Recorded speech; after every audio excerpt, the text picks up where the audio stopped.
আমি প্রতিটি বলে ঠিক বলছি কি না বলতে পারবো না, কিন্তু আমার নিজের ধারণা, এতদিন ধরে যে মানুষকে দেখছি, বহু ভক্তের সঙ্গে যোগাযোগ হচ্ছে দেখছি, প্রায়ই এই কথাটা আমার কাছে আসে। মানে মেয়েরা বলেন, মহারাজ বয়স হয়ে যাচ্ছে, বিবাহ হয়ে গেছে কয়েক বছর, এখনও সন্তানের মুখ দেখতে পেলাম না।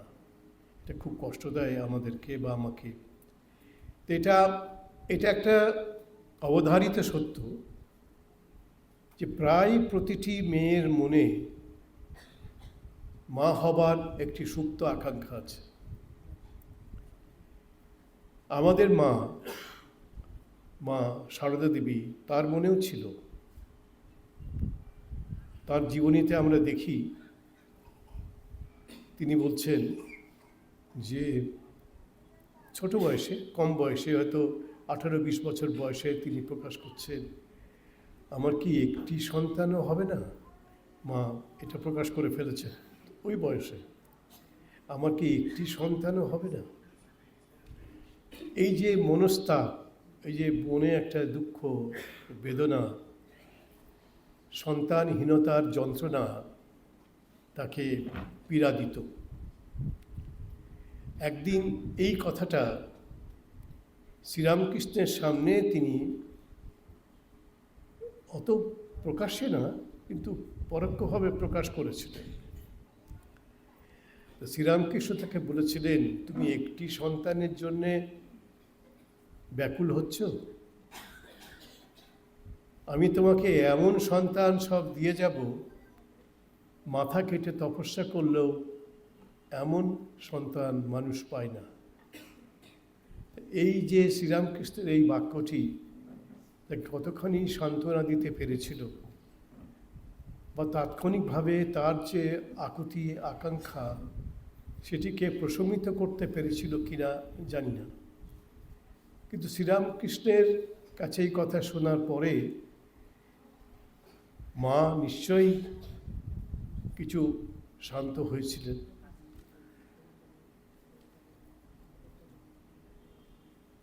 এবং সত্যি সত্যি পরবর্তীকালে এত সন্তান তাকে মা মা বলে ডাকতে শুরু করলো, বা ডাকলো, এখনও ডাকছে, তখনও ডেকেছে, এবং অনন্তকাল ধরে ডেকেই যাবে মা মা বলে তাকে। এই তার জীবনের এই যে চূড়ান্ত সার্থকতা, এই সার্থকতা কজন মা যারা সত্যি সত্যি মা হয়েছেন, কজন মা পেয়েছে? তারা তো একটি দুটি সন্তান, এখন তার এর বেশি সন্তান হয় না মানুষের, একটি দুটি সন্তান নিয়েই ব্যস্ত। মা বলছেন ওদের ভাইঝি, মানে ও বাংলায় বলে ভাইঝি, আমরা এই বাংলায় বলি ভাতিজি। তো সেই ভাতিজিদেরকে বলছে, তোরা তো একটা দুটো ছেলে মেয়ে নিয়েই পাগল হয়ে যাচ্ছে, আমাকে কত ছেলে মেয়েকে সামাল দিতে হয়, তোরা তো কত বিরক্ত হয়ে যাস, বলে জ্বালায় আর পারছি না এদের। তা আমার তো কখনো জ্বালা বলে মনে হয় না। এটা আজকালকার যারা মা তারা একটু বুঝবেন, তাদের অবশ্য বোঝার প্রয়োজন নেই, একটি সন্তান তো জ্বালা টোলার কোনো ঝামেলা তাদেরকে পোয়াতে হয় না। একটি সন্তান হলে আর কি ঝামেলা আছে, তাতেই অস্থির হয়ে যাচ্ছে। কিন্তু আমাদের মা কত যে সন্তানের জননী হয়েছেন, তার তুলনা নেই, তার হিসেব নেই। অথচ মা এই সব সন্তানকে নিয়ে এই বিশ্ব জুড়ে তার সংসার পেতে তিনি বসেছিলেন। আমার একটি ঘটনার কথা মনে পড়ছে। মা তখন কলকাতার উদ্বোধন বাড়িতে আছেন, যেখানে তার দেহান্ত ঘটেছিল 1920 সালে জুলাই মাসে। একদিন তিনি দেখছেন যে ওই মায়ের বাড়িতে, যেটা এখন মায়ের বাড়ি বলে জগৎ বিখ্যাত, তিনি থেকেছেন সেখানে তার শেষ নিঃশ্বাস ত্যাগ পর্যন্ত। সেখানে দেখছেন যে সব বড় বড় অভিজাত বাড়ির মেয়েরা এসে মায়ের সঙ্গে কথা বলছে, গল্প করছে। দেখছেন একটি মেয়ে, সেই মেয়েটি একটু দূরে দাঁড়িয়ে আছে, ওই মেয়েদের মধ্যে ঢুকতে পারছে না। কেন ঢুকতে পারছে না? কারণ এই মেয়েটি, যে মেয়েটির কথা আমি বলছি, সেই মেয়েটির সমাজে একটা কুখ্যাতি ছিল। তার চরিত্র নিয়ে লোকে প্রশ্ন করত, তার নিন্দা করত, এবং অনেকেই তাকে দেখে খুব বিরক্ত হচ্ছিলেন। হঠাৎ ওখানে তাকে দেখতে পেয়ে ওই মহিলারাই বিরক্ত হচ্ছেন। ও ভাবটা হচ্ছে, ও আবার এখানে কেন? মা কিন্তু লক্ষ্য করেছেন, মা মানে মা সারদা দেবী, ওকে তার কাছে গিয়ে বলছেন, তুমি আমার কাছে এসো। তাকে মা ডেকে নিয়ে নিজের কাছে নিয়ে এসে বললেন, তোমার এত কিসের দুঃখ? বলছেন, মা আমাকে তো কেউ ভালো চোখে দেখে না, সবাই আমার নিন্দা করে, আমার স্পর্শকে এড়িয়ে চলে, বলে আমি নাকি খারাপ। বলে, কে বলেছে তুমি খারাপ? না, লোকে বলে। ওদের কথা ছাড়ো, তুমি এসো আমার সঙ্গে। বলে তাকে মা নিয়ে গিয়ে খুব মাথায় হাত বুলিয়ে, পিঠে হাত বুলিয়ে খুব যত্ন করেছে। এই যে স্নেহের স্পর্শ, এই স্নেহের স্পর্শে ওই মেয়েটির চোখ দিয়ে, দুই চোখ দিয়ে জলের ধারা নেমেছে। মা বলছেন, তুমি কাঁদছো কেন বাবা? যদি বুঝতে পারো তুমি জীবনে কোনো ভুল করেছো, এখন থেকে ঠিক করো, ওই ভুল আর করবে না, শেষ। মানে এত আমাদের সমস্যা, এত বড় সমস্যা মানুষের, তাকে এক কথায় উড়িয়ে দিলেন। যদি মনে করে থাকো যে তোমার ভুল হয়েছে, তাহলে এখন থেকে ঠিক করো যে ওই ভুল আর করবে না, ব্যাস শেষ হয়ে গেল। আমাদের জীবনে আমরা কি করি, একজন মানুষের যদি পদস্খলন হয়, তাকে একদম জীবনের মতো আমরা তাকে বহিষ্কার করে দিই। শ্রী মা এইগুলি করতেন না।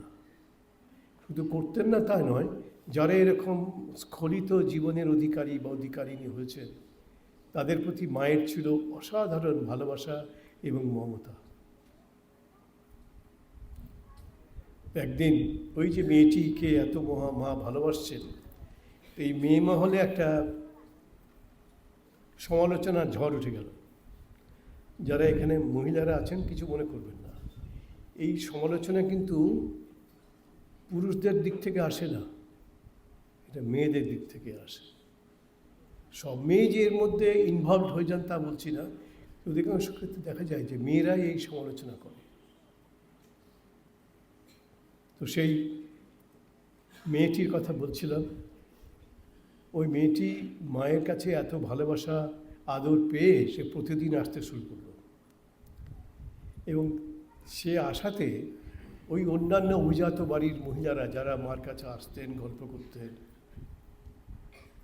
তাদের মধ্যে একজন বললেন, এবং সে একজন মানে খুব বড় একজন, মানে আপনারা হয়তো বলরাম বসুর নাম শুনে থাকবেন। শ্রীরামকৃষ্ণের একজন প্রধান গৃহী শিষ্য ছিলেন, গৃহী পার্শ্বদ ছিলেন। এবং যখন আমাদের মঠ মিশন কিছুই হয়নি, তখন এই উত্তর কলকাতার বলরাম বসুর বাড়িতেই আমাদের সাধুরা থাকতেন, স্বামীজিরাও থেকেছেন। অর্থাৎ আমাদের একজন বড় অভিভাবিকা এবং মদতদাতা সব ব্যাপারে আমাদের পাশে থাকতেন। তো এমনকি ওই মহিলা, বলরাম বসুর স্ত্রী পর্যন্ত একজনকে বললেন, মায়ের কাছে যারা থাকেন, যদি ওই মেয়েটি মায়ের কাছে আসে, তাহলে আমাদের আর মায়ের কাছে আসা সম্ভব হবে না। তখন যাকে বললেন তিনি হচ্ছেন গোলাপ মা, একদম মায়ের ডান হাত বলতে গেলে, সঙ্গিনী। তিনি গিয়ে মাকে বললেন, মা এরকম সব মেয়েরা বলছেন যে ওই মেয়েটি যদি আসে তাহলে তারা আর তোমার কাছে আসতে পারবেন না। এমনকি বলরাম বসুর স্ত্রী এই কথা বলছে। মা শুনে বললেন, গম্ভীর হয়ে গেলেন, বললেন, যদি ও না আসে তো না আসবে। এটা খুব কঠিন বলা ছিল, কারণ বলরাম বসু হচ্ছে আমাদের বিরাট একজন পৃষ্ঠপোষক, তার স্ত্রী বলছে ও না আসে, না আসবে, তাতে কি হচ্ছে? ওই মেয়েটিকে আমি ছাড়তে পারবো না। এই যে মেয়েটি এখন আসছে, যার জন্য এরা বলছে ও এলে পরে তারা আসবে না, তারা না আসবে, না আসুক, কিন্তু ওকে আমি ছাড়তে পারবো না। সকলের তো সবাই আছে, ওর কেউ তো নেই, ওর শুধু আমি আছি। আমি ওকে ছাড়তে পারবো না, ত্যাগ করতে পারবে না। যার ফলে যা হয়, ওই মেয়েটিও আসতে শুরু করলো, আসা তার বন্ধ হলো না, আর মা তাকে তার ভালোবাসা দিয়েই গেলেন। এবং আমি পরবর্তীকালে শুনেছি বিশ্বস্ত সূত্রে যে এই মেয়েটির চরিত্রটা পাল্টে গেল, একদম খুব শুদ্ধ চরিত্রের একটি নারীতে তিনি রূপান্তরিত হলেন, শুধু মায়ের ভালোবাসায়, মায়ের নির্ভরতা, মায়ের বিশ্বাস একটি মানুষের জীবনকে পাল্টে দিল। স্পর্শমণি স্পর্শে পাথর নাকি সোনা হয়ে যায়, লোহা সোনা হয়ে যায়। মা তো একদম সত্যিকারের স্পর্শমণি। মায়ের সান্নিধ্যে থাকার ফলে ওই নারী, যার সম্পর্কে পদস্খলনের অভিযোগ ছিল মানুষের, তিনি পরিবর্তিত হয়ে গেলেন, নতুন মানুষে রূপান্তরিত হয়ে গেলেন। স্বামী বিবেকানন্দের একটি বিখ্যাত কথা আছে, there is no saint without a past and there is no sinner without a future. এটা বিখ্যাত কথা Swami Vivekananda. There is no saint without a past and there is no sinner without a future. যাকে তোমরা আজকে সেন্ট বলো, মহাপুরুষ বলো, কি মহীয়সী বলো, তার একটা অতীত আছে। There is no saint without a past. প্রত্যেক মহাপুরুষের বা মহীয়সীর জীবনে একটি অতীত থাকে। এবং সঙ্গে সঙ্গে স্বামীজি বলছেন, there is no sinner without a future. এবং পৃথিবীতে এমন কোনো পাপী নেই যার একটি ভবিষ্যৎ নেই। সুতরাং প্রত্যেক পাপীর একটি ভবিষ্যৎ আছে এবং প্রত্যেক মহাপুরুষের একটি অতীত আছে। অসাধারণ কথা, অসাধারণ আশার কথা, ভরসার কথা। আমি সাহিত্যের ছাত্র ছিলাম কলকাতা বিশ্ববিদ্যালয়ের। আমি গলসোয়াদির একটি নাটক পড়েছিলাম। এই নাটকের নাম হচ্ছে a human of no importance. সেই নাটকের একটি চরিত্র আছে, সেই চরিত্র বলছে, the only difference between a saint and a sinner is that every saint has a past and every sinner has a future. Every saint has a past, প্রত্যেক মহাপুরুষের একটি অতীত আছে, এবং যাকে তোমরা পাপী বলো, যাকে সমাজ পৃথিবী পাপী বলে বাইরে রেখে দেয় অপাঙ্ক্তেয় করে, তারও একটা ভবিষ্যৎ আছে। Every saint has a past and every sinner has a future. আমি শুনেছিলাম স্বামী বিবেকানন্দের লন্ডনে বক্তৃতা যখন স্বামীজি করছেন, তখন এই গলসোয়ার্দি স্বামীজির বক্তৃতা শুনতে যেতেন। নিশ্চয়ই স্বামীজির কোনো বক্তৃতায় তিনি শুনেছেন, the only difference between a saint and a sinner is that every saint has a past and every sinner has a future. স্বামীজির কাছ থেকেই শুনেছিলেন আমার নিজের বিশ্বাস গলসোয়ার্দি, এবং তার নাটকের মধ্যে একটি সংলাপে তিনি ওটাকে উপস্থাপন করেছেন। আসলে এই রামকৃষ্ণ আন্দোলনটাই হচ্ছে, আমরা আন্দোলন বলি না, আমরা বলি ভাব আন্দোলন। এই রামকৃষ্ণ ভাব আন্দোলনটাই হচ্ছে মানুষের উত্তোলন এবং উত্তরণের, জাগরণের জয়গান, জয়ধ্বনি এই আন্দোলনের মুখ্য বার্তা। আন্দোলন বলি না আমরা, আমরা বলি ভাব আন্দোলন। আন্দোলন বলতেই তো আগুন, সন্ত্রাস, রক্তপাত, আন্দোলন বলতেই তো আমরা এগুলো বুঝি। রামকৃষ্ণ ভাব আন্দোলনের মধ্যে রক্তপাত নেই, সন্ত্রাসের কোনো স্থান নেই, হিংসার কোনো জায়গায় নেই। এখানে শুধু মানুষের জাগরণের কথা বলা হয়, মানুষকে উত্তোলনের কথা বলা হয়। শ্রী শ্রী মা তার জীবন দিয়ে, দীর্ঘ জীবন তিনি থেকেছিলেন, তখনকার বিবেচনায় 68 বছর কি 67 বছর তিনি বেঁচেছিলেন, এবং এই দীর্ঘ জীবন দিয়ে তিনি প্রমাণ করেছিলেন মানুষের জীবনে পতনের কোনো স্থান নেই, স্খলনের কোনো ভূমিকা নেই। প্রত্যেকটি মানুষের পতন হতে পারে, স্খলন হতে পারে, আবার সেই স্খলন থেকে, পতন থেকে মানুষ আবার উঠে দাঁড়াতে পারে। মানুষই পারে, আর কেউ পারে না। শ্রীশ্রীমা এই সত্যটাতে বিশ্বাস করতেন। এবং আপনারা সবাই জানেন, এখন তো জগৎ বিখ্যাত আমজাদ, মুসলমান ডাকাত, ওই জয়রামবাটির কাছাকাছি তাদের বাড়ি ডাকাতি করত, হয়তো মানুষও খুন করত। তার ভয়ে ওই এলাকায় সবাই কাঁপত, ওই আমজাদের ভয়ে। সেই আমজাদ কোনো না কোনোভাবে এসে মায়ের কাছে উপস্থিত হয়, মায়ের কাছে পৌঁছে যায়। তাকে মা এত স্নেহ দিতেন, এত ভালোবাসা দিয়েছিলেন, সেই আমজাদের চরিত্রটাই পাল্টে গেল। ওই যে উত্তোলনের বাণী, উত্তরণের বাণী, জাগরণের বাণী তাদের জীবন থেকে সবসময় ধ্বনিত প্রতিধ্বনিত উচ্চারিত হয়েছে। তাই শ্রী মায়ের সংস্পর্শে এসে ওই আমজাদের চরিত্র পাল্টে গেল। সে আর জীবনে কখনো ডাকাতি করতো না, ত্যাগ করলো। হাজারটা উপদেশ দিয়েও, হাজার কীর্তন শুনিয়েও তার চরিত্রের পরিবর্তন হতো না। সেটা কীর্তন বলতে গিয়ে একটা ছোট কথা মনে পড়ে যাচ্ছে। একজন শাশুড়ি মা তার পুত্রবধূকে নিয়ে একদিন কীর্তন শোনাতে গেছে। এটা ওই বাংলার গল্প। কীর্তন শোনাতে গেছে এবং সেদিন ওই কীর্তনে যিনি কথা করছিলেন বা কীর্তন পরিবেশন করছিলেন, তিনি বলছিলেন শ্রীকৃষ্ণের সবথেকে প্রিয় ছিল এই গরুরা। শ্রীকৃষ্ণ যখন বাঁশি বাজাতেন, এই গরুগুলো এসে তার পায়ের কাছে, তার গায়ের কাছে ঘেঁষে ঘেঁষে দাঁড়াতো। শুনেছেন, শ্রীকৃষ্ণের খুব প্রিয় এই যে গরুরা। পরের দিনে তিনি কীর্তন শুনে এসেছেন, এসে শাশুড়ি তাকে বলেছেন, দেখো আমি একটু কাজে যাচ্ছি, বেরোচ্ছি, এই যে উঠোনে আমি ধান সেদ্ধ করে শুকোতে দিয়েছি, তুমি একটু পাহারা দাও, মানে কোনো গরুতে না খাই, একটু পাহারা দাও। এখন তিনি লাঠি নিয়ে, শাশুড়ি বলে গেছেন তো, আর তখনকার দিনে শাশুড়ি ভয়ঙ্কর দজ্জাল শাশুড়ি, ননদগুলোও দজ্জাল, শাশুড়িও দজ্জাল। এরা পুরনো যারা আছেন এখানে মহিলা, তারা বুঝবেন যে ননদ কি জ্বালা আর এরকম শাশুড়ি কি জ্বালা। এখন এসব হয় না, যাই হোক, আশা করি হয় না, হয় কিনা আমি বলতে পারবো না, মনে হয় না। তো সেই শাশুড়ি বৌমাকে বলেছেন, তুমি একটু পাহারা দাও, আমি একটু ঘুরে আসি। এখন তিনি ঘুরে আসতে বলে চলে গেছেন এবং তিনি তো লাঠি নিয়ে পাহারা দিচ্ছেন। ধান শুকোতে দিয়েছেন, ধান সেদ্ধ করে শুকোতে দিয়েছেন, ওর থেকে চাল হবে। লাঠি নিয়ে দাঁড়িয়ে আছেন বৌমা, যেন কোনো গরু এসে ওই চালের মধ্যে বা ধানের মধ্যে বুক না দেয়।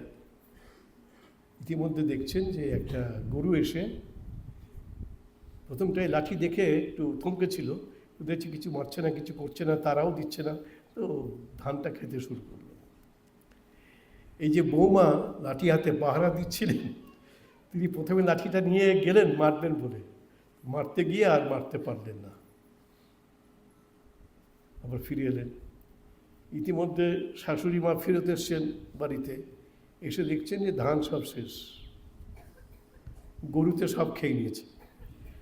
তখন এই যে তুবড়ি ফুটছে শাশুড়ির মুখে, সর্বনাশী, দেখলি না তুই, তখন তুই তো গাড়ি করছিস, সব ধান খেয়ে ফেললো, তোকে বলে গেলাম তুই পাহারা দিবি, তুই কী করলি, সব ধান শেষ করে দিল।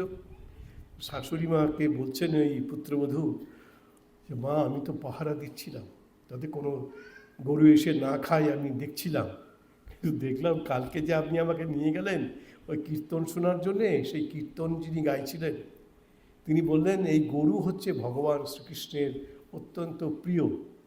তো ওইটা মনে পড়ে গেল, আমি মারতে গেছিলাম লাঠি নিয়ে, কিন্তু আর মারতে পারলাম না। তখন শাশুড়ি বলছে, ও তুই একদিন কীর্তন শুনেই তোর এই অবস্থা হয়ে গেল যে গরুকে আর মারতে পারছিস না? আমি 30 বছর এই কীর্তন শুনে আসছি, আমি কীর্তন শুনি ওখানেই রেখে দিয়ে আসি, ওটাকে আর আমি বাড়িতে নিয়ে আসি না। এই যে কীর্তনের যেটা সার সত্য, ওটাকে আর বাড়িতে নিয়ে আসি না, আমি ওখানেই রেখে দিয়ে আসি। আর তুই একদিন গেলি শুধু দেখতে, তখন তুই তো গাড়ি করছো, তো আর ভালোবাসার কথা তুমি নেই। একদিন গিয়েই তুই শিখে গেলি ভগবান শ্রীকৃষ্ণের প্রিয়। বলে আরও কিছু গালাগাল দিলেন। মা বলেন, শাশুড়ি মাকে বলছেন, মা আমি কি করব, আপনি তো নিয়ে গেলেন আমাকে এই কীর্তন শোনানোর জন্যে, তো একদিন কীর্তন শুনেই তো আমার জ্ঞান হয়ে গেল। তা আপনার 30 বছরেও হলো না? যে না, ওগুলো শুনে আসতে হয়, ওখানেই রেখে আসতে হয়, ওগুলো বাড়িতে আনতে হয় না, ওগুলো শুনেই রেখে দিয়ে আসতে হয়, বাড়িতে আনার ওগুলো জিনিস নয়। তা আমাদের জীবনে এই অনেক বড় বড় কথা আমরা শুনি। এই দুজন বিজ্ঞ অধ্যাপিকা আপনাদের শোনালেন, আমরা সবাই শুনলাম এবং আমরা আলোকিত হলাম। তবে এই অধ্যাপিকাদের এই জ্ঞানগর্ভ ভাষণ আমাদেরকে স্পর্শ করেছে, আমরা আলোকিত হয়েছি। আমরা আবার ওদের কাছ থেকে আবার পরবর্তী সুযোগে আবার শুনব কথা, তাদের কথা, এই অপেক্ষায় আমরা থাকব। আজকে এতজন ভক্ত, আপনারা সকালে তো কয়েক হাজার, 1000-500 ভক্ত এসেছেন আজকে, তার বেশিও হতে পারে। এখনও তো অনেকেই এসছেন দেখছি, তাও তারা সকালে এসছেন, আবার হয়তো বাড়ি ফিরে গেছেন, আসতে পারেননি আর সবাই। তো আপনারা যে এসেছেন, এই সন্ধ্যার আলোচনায় আপনারা অংশগ্রহণ করেছেন, চুপ করে শুনেছেন নিস্তব্ধ হয়ে, এটা অনেকটা বড় পাওনা আমাদের কাছে। আপনারা যে এরকম শুনেছেন, এরকম শ্রোতা পাওয়া যায় না, বক্তা অনেক পাওয়া যায়, শ্রোতা এরকম ভালো শ্রোতা চুপ করে শুনবেন এরকম পাওয়া যায় না। আপনারা কিন্তু ওইরকম শ্রোতা নন, সত্যিকারের ভালো শ্রোতা, বিদগ্ধ শ্রোতা। আমি মনে করি শ্রী শ্রী মাকে আমি জগজ্জননী বলে বিশ্বাস করি।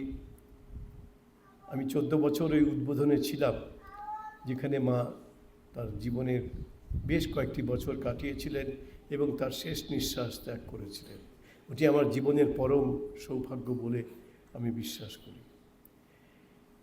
তা আমি সেখানে ছিলাম।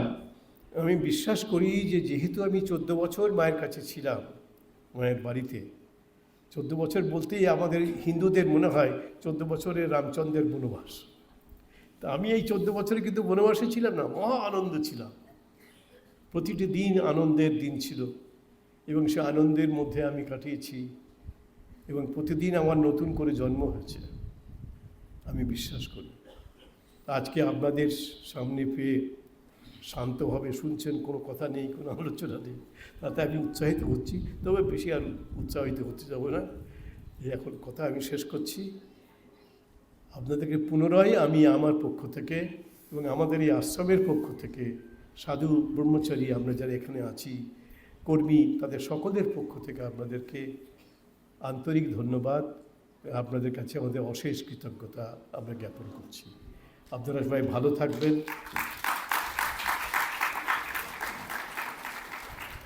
আনন্দে থাকবেন এবং সপরিবারে সুস্থ থাকবেন। সুস্থতাটা খুব গুরুত্বপূর্ণ এখন।